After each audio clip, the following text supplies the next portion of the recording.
We had meat, not from an animal. You two have already traveled across Middle Earth. What made you want to travel across the real Earth? Billy and I did a podcast for about 2.5 years called The Friendship Onion. And in that podcast, we kind of very quickly came to realize that what seemed to be the most easy to do segment and the most popular segment with people listening and watching the podcast was this segment called Billy and Dom Eat the World, where we did a little deep dive into food or drink that we might not know too much about from around the world. And very quickly, Billy and I realized this just builds out into a TV show, and we travel a lot anyway. And the way that Billy and I explore cities now is through food. So if we're doing it anyway, let's make cash at the same time. It's just a great way of meeting people, and looking at people's passions is through food. Why does someone open a restaurant, or why does someone, they're excited about what their grandmother showed them how to cook something. It's a great way of starting a conversation and finding out about a place through, the food that they eat and the history of that. It's kind of the perfect way to start a conversation with someone. And then that can take you all over, different things. You know where Morning Glory gets its name? Oh, God.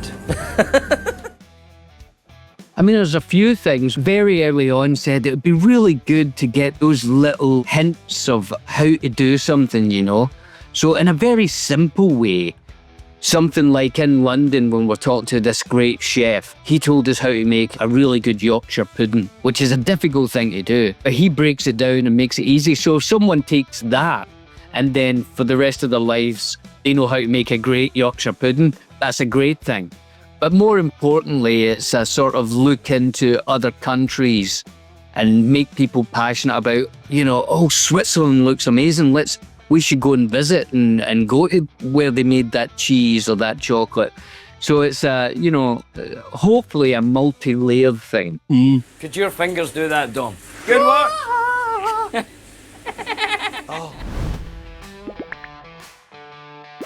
Who's the more picky eater? I think probably you, because you give yourself rules quite a lot. Yeah. I have always denied myself of things that I love. So I'll not drink alcohol, or I'll not eat bread, or I'll avoid sugar or avoid salt. So yeah, I'm probably the pickiest. Who is more like their Hobbit character? I think we're quite close to our characters, to be honest. It was a nice piece of casting for Pete Jackson. I love the fact that as we've got older, myself, Billy, Sean and Elijah and Andy, to be honest, are all very proud to have played hobbits and love the fact that we've played hobbits. But as we've got older, we are leaning more and more into long dinners with friends, cups of tea, biscuits. I like to garden, Billy has a garden, Sean Aston has a big garden. We're very much leaning into these archetypes of hobbits, because like Billy said, that just means it's great casting, With all the traveling you've done, who is more likely to get lost? And Dom, that's no pun intended for you. Nice. I don't know if I am more likely to get lost or not, but I like getting lost in cities that are safe. I love getting lost in Sydney and Tokyo and London, as long as you know that you're safe and there's a tube nearby.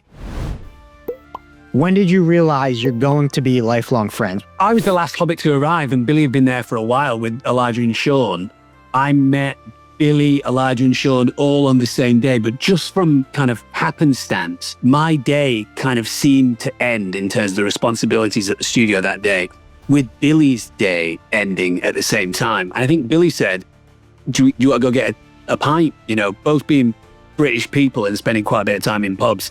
He said, do you want to go get a quick pint? I was going back into town, into Wellington. So was Billy.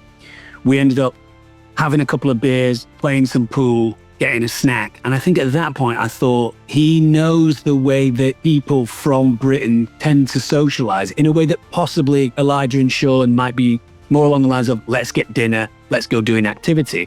We were just playing pool and having a beer. And at that point, I thought, well, we're spending all this time together and we both know that we socialize in the same way. That felt very cemented. What is the most memorable moment from filming in New Zealand? Certainly one of the things that stood out to me, and I continue to think, wow, that was kind of a magical thing, was when we were filming the Moria sequence and we're in kind of Balin's tomb, and obviously it's an incredible set. There were times where, I would look around and think, okay, we've got all the hobbits, Frodo, Sam, Merry and Pippin, there's Boromir, there's Aragorn, there's Legolas, there's Gandalf. For the first time ever, we're all fighting for the first time. So swords are out and bows and arrows are out.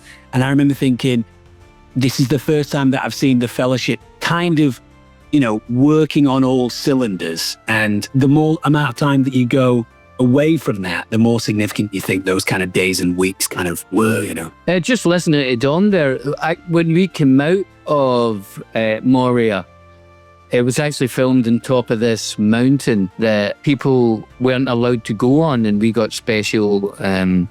We were allowed to do it this one day with a very scarce crew. So just like one makeup person, one camera. And I remember having lunch up there and everyone's in character and we're all just eating sandwiches. And I thought, wow, we are just the Fellowship. We're just in the top of a mountain stopping for lunch, and that felt really special. So the first thing you do after Gandalf dies is have lunch, right? Yeah, exactly. It was that scene, yeah. That scene. I think, there's a little moment where Boromir is teaching Merry and Pippin a little bit of his sword play and they're doing a few exercises. I seem to recall that just came about because Billy and I had been learning a little bit more about how to be hobbits with a sword, and Sean Dean was there with his sword, and we were faffing about, and Pete kind of thought, well, let's just get this little shot of them waiting for the sausages to cook, and they're messing about. And that stuff would happen all the time. So in terms of us actually behaving like the Fellowship, I think when you put us all together, it was just happening, Thanks. Faster. What's something that people may not have seen when these films were being created that kind of only the cast and crew know? I was just thinking time off. It was very scarce that we had time off. But whenever we did have some time off, we took up surfing. We all like to go for a surf. And there was a place called Castle Point where if we had 2 days off, we would all drive up there. And in New Zealand, they have batches, these little wooden houses, and they would put the keys down in the local store. And we would go and say, any batches for rent? And they would have, there's a 4-bedroom. Oh, let's take it. And we just lived there and for a couple of days, and everybody would cook together and we'd go for a surf and just kind of, blow off some steam. And then you'd clean the place up and put the keys back and then back to work again. That was a kind of, those were fun weekends. If Merry and Pippin hosted a travel show during the Fellowship's journey, what would it be called? What would it be called? Pippin. There's feet make footsteps around the Shire. Yeah, something like that. Stepping on the road. Meals of Middle Earth. Meals. This, my friend, is a pint. It comes in pints. I'm getting one. In New Zealand, actually, on the times where we did have some sort of time off, it was always Billy and I hosting people at our houses for barbecues. Sean Aston had a young daughter, so it wasn't as easy to do that. Elijah's place, it just wasn't really on the cards as much, but at the weekend, the barbecues were happening. Usually at Billy's, I would come over early and prep stuff, and then the two of us would cook for the entire group of people that showed up. One country that is still on your bucket list. India. I've never been to India. Oh, that'd be great. And the food is incredible. Maybe my favorite food. So yeah, India. I'm going to say Thailand, and I'm sure we'll go to Thailand at some point too. Billy and I went to Thailand when we were making Lord of the Rings, and the food there is just extraordinary. Best food you had while filming Eat the World. The thing that always jumps out at me, I grew up never really liking roast dinners. They kind of bored me a little bit. And we went to a restaurant called Hawksmoor, and the head chef, Matt, taught us how to make his version of a roast dinner. And honestly, it completely changed the way that I feel about roast dinners. When I'm in England now, I'm looking for a place where I can get a Sunday roast because it was so good. What's the most unusual food that you had? We had meat, not from an animal, well, kind of from an animal. Oh, yeah. What do you call that? Lab meat. Lab meat. Basically, they take a cell from an animal, so it doesn't have to die or anything, or from an egg, and they can make chicken from that. Yeah. They're just starting to do it in Northern California. Yeah. So they made like a chicken breast, and we had it as a meal, and it basically taken from one cell, and then they grow that into meat. Ian McKellen was featured in episode 1. Which fellow Lord of the Rings co-star would make the best travel partner? I think Viggo would be pretty good, wouldn't he? I think It's weird, Viggo. if he got annoyed at you though, even it would strike me. Yeah, maybe not good if he's a little tired or he's got a lot on. But the great thing about Viggo is he's fearless when he's having an experience. He just 100% goes for it. And I just get that feeling with Viggo. If you found yourself in a city where the three of us had never been before, Viggo's not the type of person that would say, well, let's just get room service and we'll eat in the hotel tomorrow morning. Viggo's like, let's go. Get your boots on. We're going to go exploring. So I think Viggo would be great for that. What about breakfast? I've already had it. We've had one, yes. What about second breakfast? Is there a place in the world that you've been that is most similar to the Shire? I worked in Ireland for a little bit about 3 years ago in Dublin, and we would have our weekends off. And a couple of times in those weekends, I went to see my extended family who live in Galway. And when the sun is shining in Ireland, which is like 3 days of the year, and you've got green rolling hills and lots of arable kind of landscapes, and people are out enjoying forests and stuff like that. I remember thinking, this is about as close to New Zealand or the Shire as I've seen.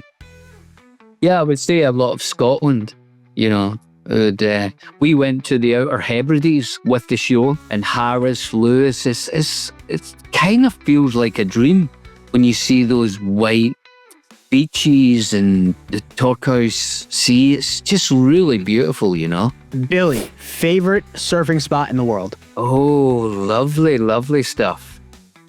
The most fun I've ever had is there's a spot here in Los Angeles called Sunset, and I just love going out at sunset. It's got a kind of mellow wave. Everybody's there to have fun. It's pretty chilled. I would say I've had more fun there than, there's been more spectacular places and stuff. But yeah, a nice early morning at sunset would do me. Dom, favorite moment at Old Trafford? Favorite moment at Old Trafford, Paul Scholes scoring an absolute screamer to get us into the semi-final of the Champions League against Barcelona at Old Trafford. I've never heard a louder noise at Old Trafford than that. Best piece of advice you've received in life? Oh my. That's a tough one. Yeah. I think it's not from a single person, it's from a lot of people. But that idea of live your life now, today, is so important, and it's so difficult to do. We all think, if I just make that a little bit more money, then I'll be happier. Or if I just lived in that house, or if I do this, then I'll be happier next year. It's so important. And traveling does that for you. You're waking up in a new country in a hotel room and you think, I'll go and explore. What have they got? I'll go to this art gallery today. And that it makes you live in that day. I like this thing. I'm not always great at doing this, but I try my best to remember it in kind of challenging moments of you'll never regret being kind when you're in situations where you have an option to be kind or unkind. And I found in situations where it might be tricky, but I felt like, I did try and be as kind as I could there. You don't find yourself with those regrets of like, I probably shouldn't have said that, or I probably shouldn't have said this, So as I've got older, I've learnt more into like, if in doubt, be kind, because you're never going to regret that. In one word, describe the person sitting next to you. In one word. My God. Curious. I like curious, yeah. One word. I got yours. I did it. I would say Smell? I would say content. think Billy shows a great example of just being content. You know, this whole thing about you have to be happy in your life and you have to do this and you do that. I kind of feel like being content is the way to be, you know? Oh, that's fantastic. Well, guys, thank you so much for your time. This was awesome. Thank you. Great to talk to you.